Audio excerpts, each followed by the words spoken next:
Happy birthday আজলানের তাসুমা। 17ই March ছিল তাসমিয়ার বার্থডে। ওর বার্থডে আমাদের সবার কাছে স্পেশাল, এবার তো আরো বেশি স্পেশাল কারণ ও একটা নতুন বউ আর ওর জামাই হচ্ছে একটা নতুন জামাই। সাজিদ অলওয়েজ তাসমিয়ার বার্থডেতে অনেক এফোর্ট দেয়, মাসাল্লাহ দোয়া করি সারা জীবন যেন এইভাবেই এফোর্ট দেয়। আর তাসমিয়ার বার্থডে আমাদের সবার কাছে অনেক স্পেশাল, আমি আগেই বলছি। এবার অনেক মজা হয়েছে, থ্যাঙ্কস বোথ অফ দেম, নতুন জামাই বউকে, যে তারা এত সুন্দর করে একটা বার্থডে প্রোগ্রাম অ্যারেঞ্জ করছে। অনেকগুলা গেমস ছিল, আমরা অনেক লেট করে গেছি কারণ আজলানের অনেক শরীর খারাপ। আপনারা অবশ্যই দোয়া করবেন আমার ছেলের জন্য। এই যে এটা হচ্ছে ছেলেদের খেলা, ছেলেদের খেলা হচ্ছে মুখে চামচ নিয়ে ওই যে মার্বেল দিয়ে আর কি। আমার জামাই পুরো আমার শকড করে দিছে, আমার না খালি বাকি সবাই রে। আমি বলতেছিলাম ও মুখে নিয়েই মার্বেলটা ফালাবে, কিন্তু ও এক দূরে গেছে, এক দূরে আসছে, and he is the winner. আমার মনও জয় করে ফেলছে।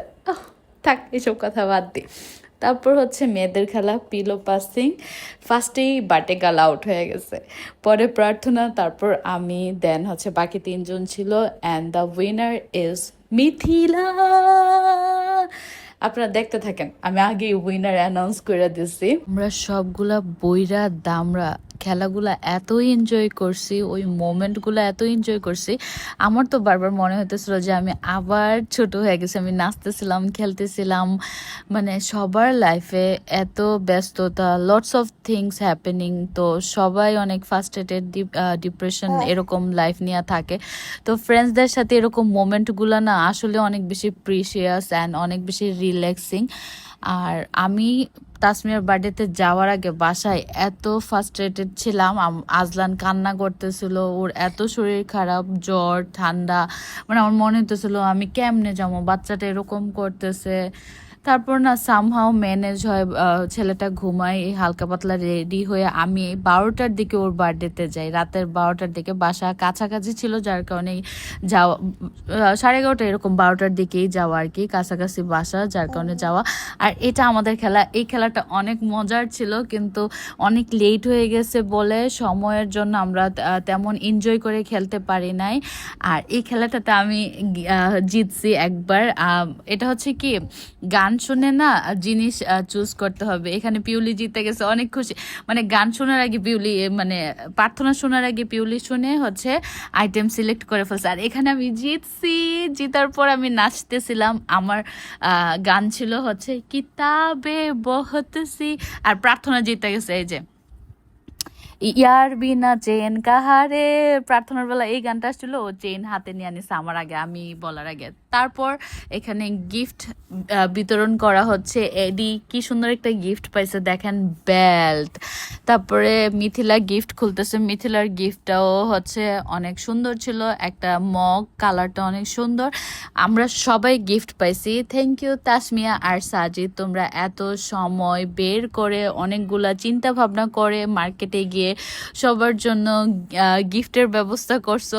নর্মালি বার্থডেতে হয় কি, আমরা বার্থডেতে যাব গিফট দিব, যদিও আমি তাসমিয়ারা কোনো গিফট দেয় নাই। আ এটা কোনো কথা? আমি অনেক বাজে একটা ফ্রেন্ড। যদিও তাসমিয়া আমার ফ্রেন্ড না, she is my family, my sister. আর সবসময় এক্সপ্লেন করা হয় না, আমি কখনোই এক্সপ্লেন করতে পারি না, আমি এরকম মানে ইমোশনাল সেন্টিমেন্টাল কথা বলতে পারি না, আমি কি ফিল করি ওইটা এক্সপ্লেন করতে পারি না। বাট আমি জানি তাসমিয়া জানে হাউ মাচ আই লাভ হার। এখানে এই ভাইয়াটা না কোনো গেমে জিতে নাই, তাকে সান্ত্বনা পুরস্কার দেওয়া হয়েছে, একটা পুরস্কার বাকি ছিল, ভাইয়াকে সান্ত্বনা পুরস্কার দেওয়া হয়েছে। এই ভাইয়ের নামও আদর, আমার জামাইয়ের নামের মতো। এখানে আমাদেরকে গিফট দিয়ে বলা হয়েছে যে আমরা চুজ করার জন্য, এই যে আমরা গিফট নিয়ে টানাটানি, আমি মিথিলার বলতেছে আই এক্সচেঞ্জ করি, ও কি একটা ফেস দিছে হিংসুটি, এক্সচেঞ্জ করে নেয় আমার সাথে। আর এখানে তাসমিয়ার কেক, আর ওর কেকগুলা এত সুন্দর ছিল, আমি হলে বলতাম যে আমি কেক কাটবো না। এখানে আমি দুষ্টামি করে ওর ফানি স্ন্যাপ নিতেছিলাম, আবার সুন্দর স্ন্যাপও নিয়েছি কারণ আই লাভ হার। অ্যান্ড প্রার্থনা ওদের ছবি তুলে দিতেছে, নতুন জামাই বউ, সবাই ওদের জন্য অনেকগুলা দোয়া করবেন, অনেক অনেক দোয়া করবেন, মাশাল্লাহ বলবেন। একটা কথা, তাসমিয়া আর সাজিদের আক্তের ব্লগ আমি খুব সোন আপলোড দিব। আমার কাছে ওদের আগদের ব্লগটা অনেক বেশি স্পেশাল। আমি সুন্দর করে এডিট করতে চাই, যার জন্য অনেক সময়ের দরকার। তো একটু ধৈর্য সহকারে পাশেই থাকবেন, আমি খুব সুন আপলোড দিব। আর কেক কাটার দায়িত্ব আমার পড়ছিল। আঙ্কেল বলতেছিল আমি তো মানে বিয়ে হয়ে গেছে, মা হয়ে গেছে, সাংসারিক, আমি নাকি সুন্দর করে কেক কাটতে পারবো। পরে কেক কাটলাম আর তাসমি এখানে বলতেছিল বার্থডে ইজ ওভার। ও কেকের সব সৌন্দর্য তুইলা ফেলতেছিল। আন্টির হাতের রান্না মাসাল্লাহ অনেক মজা ছিল, পেট ভরে গেছে খেয়ে। তারপরে খাওয়ার সময় বিড়ালটা দুষ্টামি করতেছিল পায়ের নিচে। আর এটা আগের দিনের কেক ছিল, আগের দিন বার্থডে শুরু হওয়ার সময় ওই কেকটা কাটছে। আর এটা খেতে এত মজা ছিল, কোপার্সের কেক বেস্ট। আর আজকের জন্য এতটুকুই, সবাই ভালো থাকবেন, আল্লাহ হাফেজ।